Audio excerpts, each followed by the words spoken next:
Welcome to dream KBC GK. दोस्तों एक बार फिर से स्वागत है आपका ड्रीम केबीसी जीके चैनल में। दोस्तों आज इस वीडियो के अंदर प्राचीन भारत के इतिहास से संबंधित जनरल नॉलेज के सामान्य ज्ञान के 50 अति महत्वपूर्ण क्वेश्चन लेके आए हूँ। हमारा यह वीडियो आपको अच्छा लगता है, नॉलेजेबल लगता है, आपकी स्टडी में हेल्पफुल लगता है तो इसे लाइक कीजिए, शेयर कीजिए। और अभी तक आपने हमारा यह channel dream KBC GK channel subscribe नहीं किया है, आप हमारी चैनल पे नए हो तो दोस्तों आपको नम्र विनती रहेगी, आप नीचे रहे रेड कलर के सब्सक्राइब बटन को दबा दीजिए और बाजू में रहे बेल आइकन को दबा दीजिए ताकि आपको हमारे आने वाले ऐसे ही फुल्ली नॉलेजेबल वीडियो की नोटिफिकेशन मिलती रहेगी। दोस्तों वीडियो अंत तक देखिए, अच्छा लगे तो लाइक जरूर करना। क्वेश्चन नंबर 1, हड़प्पा किस नदी के तट पर स्थित था? प्राचीन हड़प्पा किस नदी के तट पर स्थित था? तो इस क्वेश्चन का उत्तर है रावी नदी। तो हड़प्पा पूर्वोत्तर पाकिस्तान के पंजाब प्रांत का एक पुरातात्विक स्थल है। यह साहिवाल शहर से 20 किलोमीटर पश्चिम में स्थित है। तो सिंधु घाटी सभ्यता के अनेक अवशेष यहाँ से प्राप्त हुए हैं और सिंधु घाटी सभ्यता को इसी शहर के नाम के कारण हड़प्पा सभ्यता भी कहा जाता है। और सिंधु घाटी सभ्यता के स्थान लोथल है, मोहनजोदड़ो है, मेहरगढ़ है, हड़प्पा है।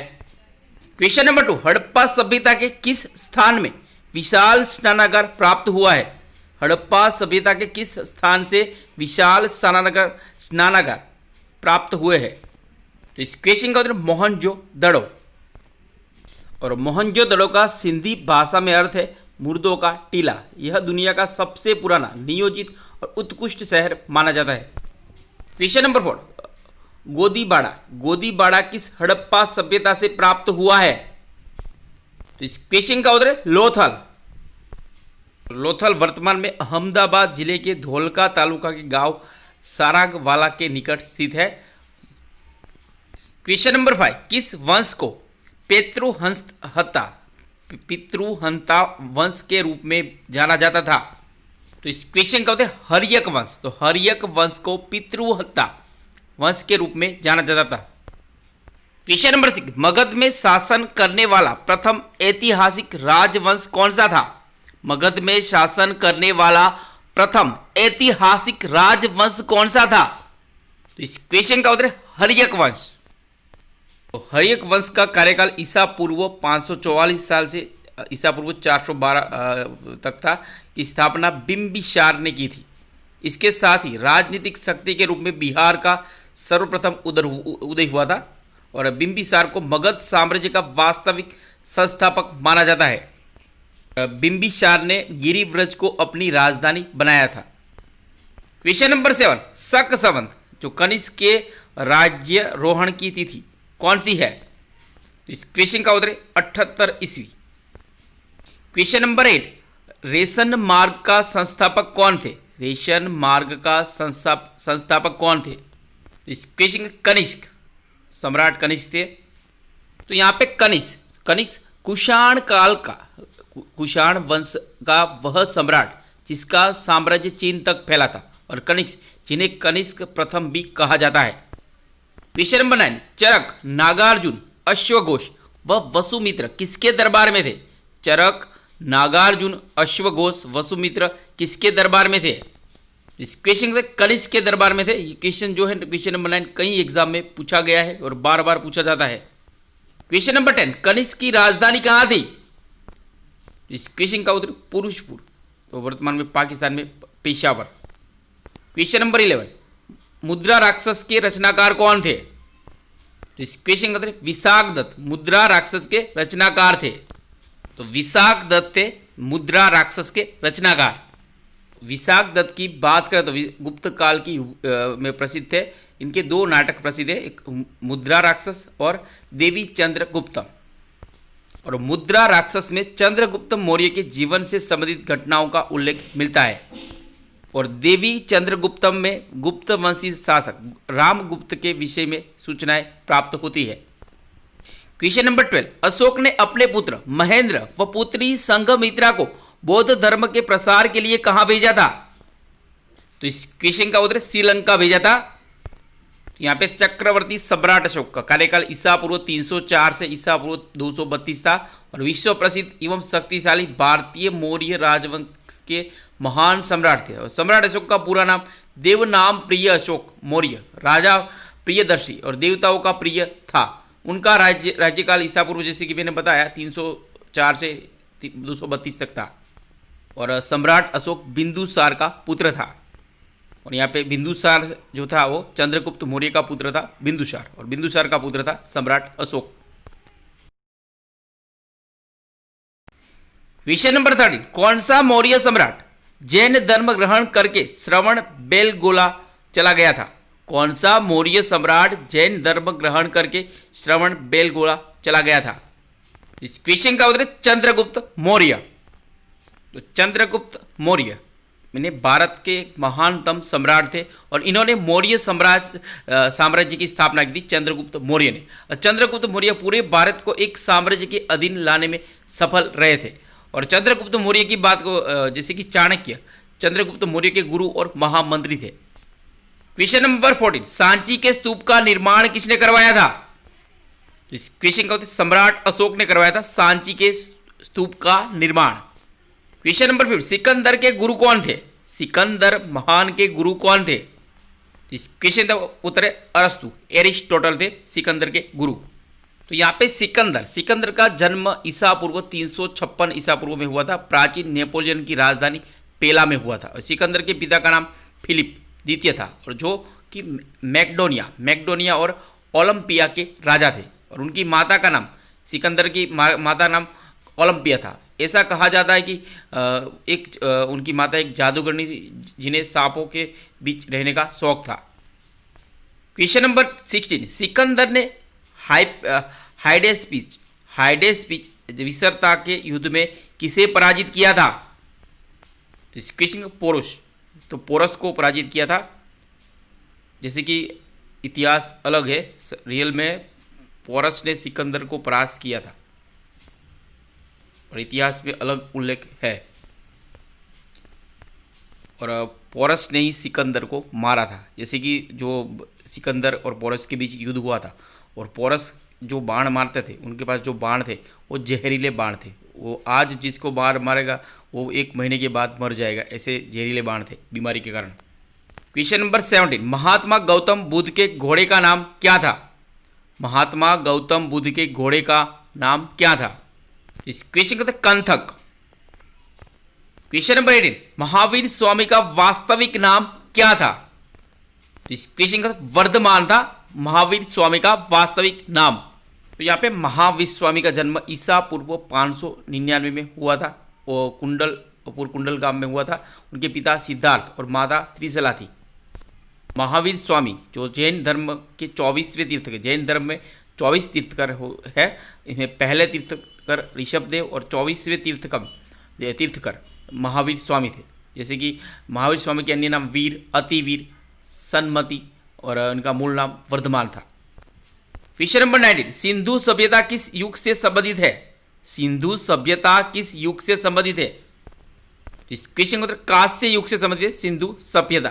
दोस्तों अगर आपको पता हो तो यहाँ पे आप क्वेश्चन का आंसर कमेंट भी कर सकते हो। टोटल 50 में से आखिर में कितने क्वेश्चन के आंसर आपके सही होते आपको कमेंट करके हमें बताना है।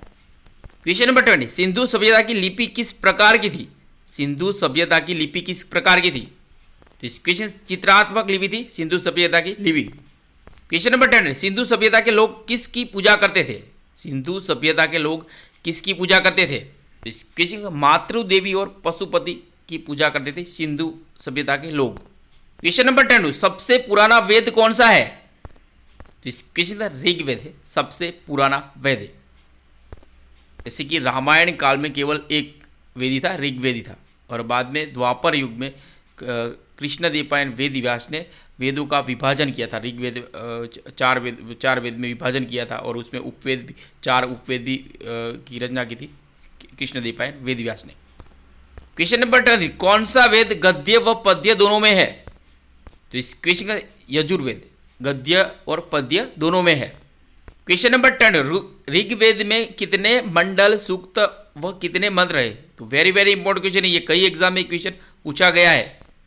तो इस क्वेश्चन का 10 मंडल 1028 सूक्त और 10,600 मंत्र है ऋग्वेद में। क्वेश्चन नंबर 25, वैदिक सभ्यता के निर्माता कौन थे?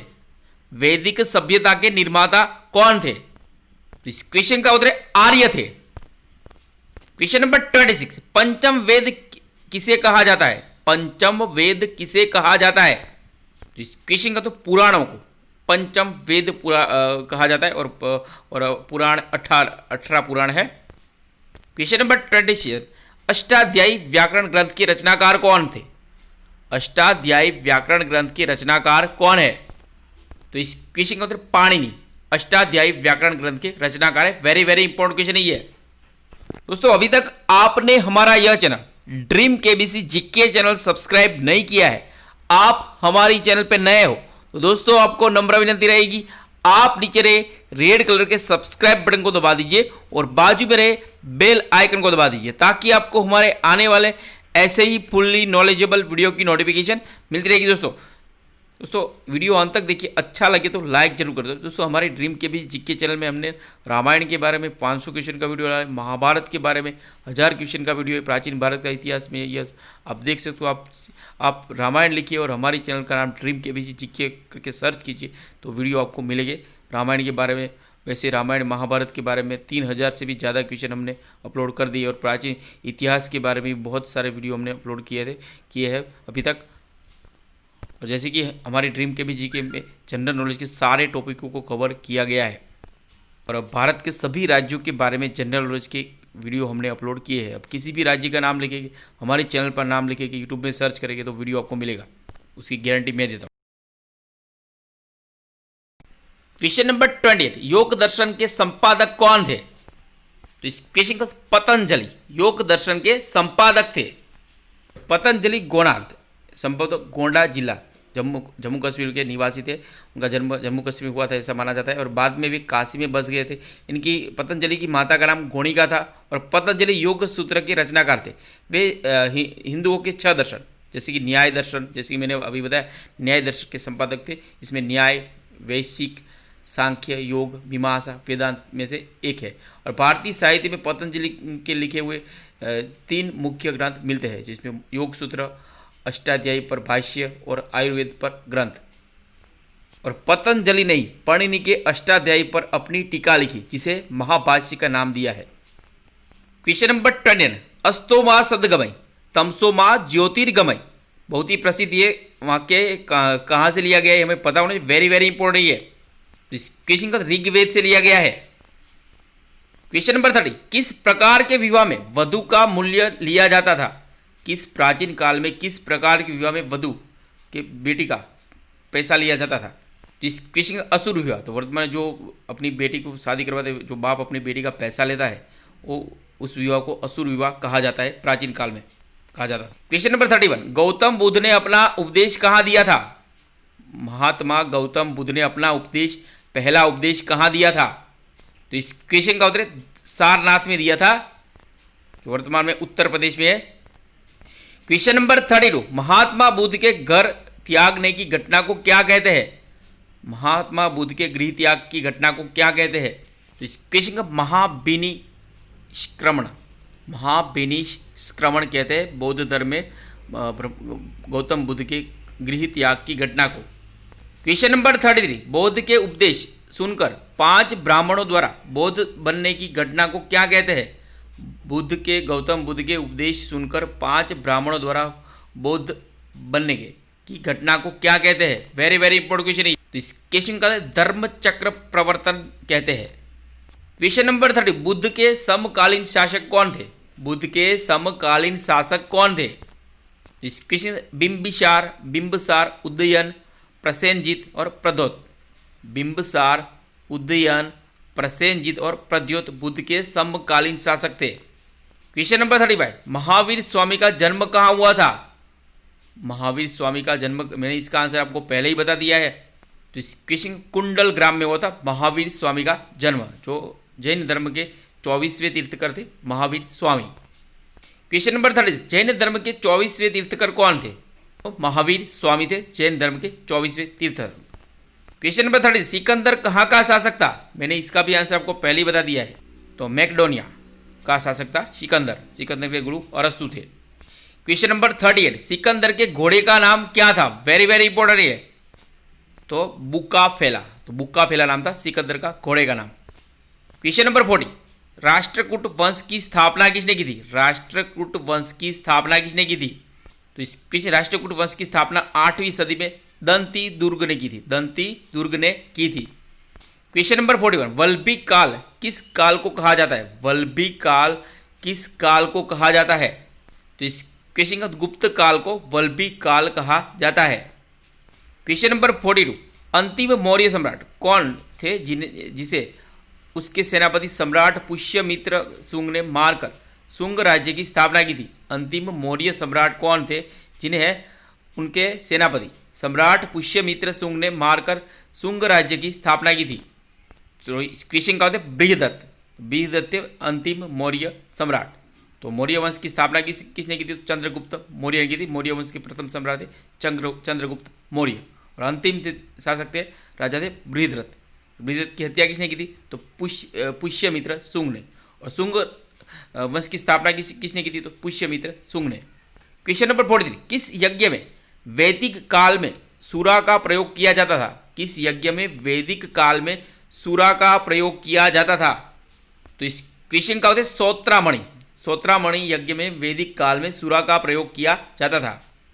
क्वेश्चन नंबर 40, बौद्ध धर्म की शिक्षाओं के बारे में कौन सा ग्रंथ बताता है? बौद्ध धर्म की शिक्षाओं के बारे में कौन सा ग्रंथ बताता है? इस क्वेश्चन का सूत पिटक। सूत पिटक बौद्ध धर्म की शिक्षाओं के बारे में बताता है। क्वेश्चन नंबर 45, नालंदा विश्वविद्यालय का विकास किसके काल में हुआ था? नालंदा विश्वविद्यालय का विकास किसके काल में हुआ था? तो इस क्वेश्चन का कुमार गुप्त के काल में हुआ था नालंदा विश्वविद्यालय का विकास। क्वेश्चन नंबर 46, बौद्ध धर्म का कौन सा अंग मूर्ति पूजा में विश्वास नहीं करता है? बौद्ध धर्म का कौन सा अंग मूर्ति पूजा में विश्वास नहीं करता है? तो इस क्वेश्चन का हीनयान। तो बौद्ध धर्म का हीनयान अंग है, एक पंथ है जो मूर्ति पूजा में विश्वास नहीं करता है। क्वेश्चन नंबर 47, मनुष्य के शरीर में दांतों का प्रथम अवशेष कहाँ से प्राप्त हुए हैं? मनुष्य के शरीर में दांतों का प्रथम अवशेष कहाँ से प्राप्त हुए हैं? तो इस क्वेश्चन का उत्तर मेहरगढ़ राजस्थान से प्राप्त हुए हैं मनुष्य के शरीर में दांतों का प्रथम अवशेष। क्वेश्चन नंबर 48, अशोक के किस शिलालेख में अशोक का नाम का जिक्र मिला है? अशोक के किस शिलालेख में सम्राट चक्रवर्ती अशोक के नाम का जिक्र मिला है? तो इस क्वेश्चन का मस्की शिलालेख। तो मस्की शिलालेख में सम्राट अशोक के नाम का जिक्र मिला है। क्वेश्चन नंबर 49, किस ग्रीक शासक ने चंद्रगुप्त मौर्य के दरबार में मेगस्थनीज को राजदूत नियुक्त किया था? किस ग्रीक राजा ने चंद्रगुप्त मौर्य के दरबार में मेगस्थनीज को अपना राजदूत नियुक्त किया था? इस क्वेश्चन का सेल्यूकस निकेटर। सेल्यूकस निकेटर ने मेगस्थनीज को अपना राजदूत नियुक्त किया था चंद्रगुप्त मौर्य के दरबार में। तो चंद्रगुप्त मौर्य के कार्यकाल में विदेशी यात्री मेगस्थनीज भारत आए थे। क्वेश्चन नंबर 50, और इस वीडियो का ये आखिरी क्वेश्चन है दोस्तों। मत्स्य महाजनपद की राजधानी विराटनगर किस क्षेत्र में थी? तो इस क्वेश्चन का उत्तर है जयपुर में थी मत्स्य महाजनपद की राजधानी विराटनगर। दोस्तों यहाँ पे यह वीडियो समाप्त होता है।